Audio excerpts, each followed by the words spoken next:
I never thought I'd be the type of person to succumb to burnout. I mean, I was able to do this YouTube thing during law school and as an attorney for a few months. But even though I have more time off, I'm still kind of reluctant to do work on a video.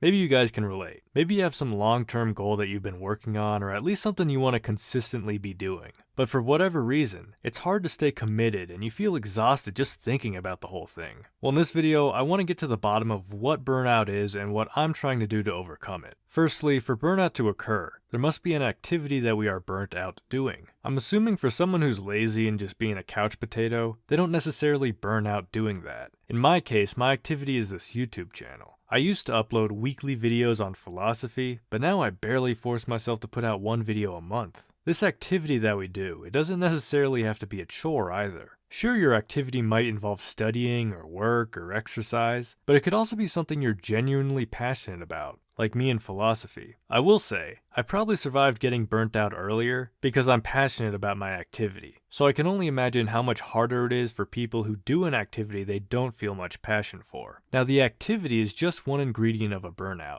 Next, we have the feeling of boredom. I use the word boredom out of convenience, but it's really this feeling that whatever that activity is, it's become too much. You've been doing it for so long and it's become so tiring and repetitious. This is not to say the activity is objectively now tiring and repetitive, only that it feels that way to you. And there's not really a specific time frame we could look to for when burnout will occur. Maybe it'll take months or even years in my case. I will say, if it's just a couple of days or something, it's probably not burnout, but rather not a good activity for you anyway. So we have our activity, and we have our boredom with that activity, for lack of a better word. But if these were our only two elements of burnout, then who cares? We get bored of things all the time, even things we've done for a while. Well, there's one more element of burnout I see, and that's a desire to keep going with this activity. I want to keep making videos. I want to read more philosophy and have a successful channel. If I could press a button and be rid of my burnout, I would. I have a desire to keep doing this activity, even if I paradoxically do not want to do this activity, when it comes to actually working on it. I'm sure you could all relate. That internal feeling and knowledge that you should do something, and you want to do this thing, but there's a lack of energy to actually do that thing.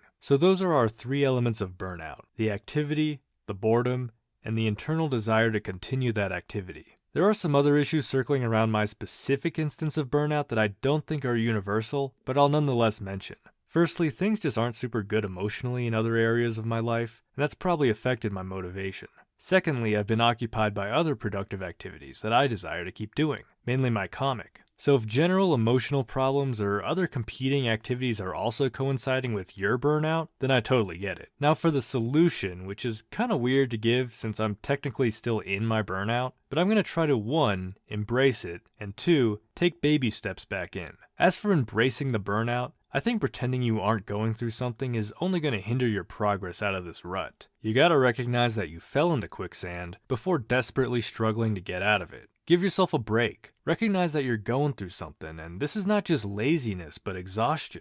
And you probably just need a little bit of time to get back in the saddle. Secondly, I'm going to be taking some baby steps to get back in. This video itself is ironically a good example, as it's short and easy, but a video nonetheless. I'll also just read more short, fun philosophy rather than giving myself a giant, monumental task right now. But anyway, that's the game plan so far. Comment below if you have any advice or if you yourself found this video useful or insightful. Subscribe, like, and hit the bell button below if you want to stay updated for when the next video drops, and I wish you all a beautiful rest of your day.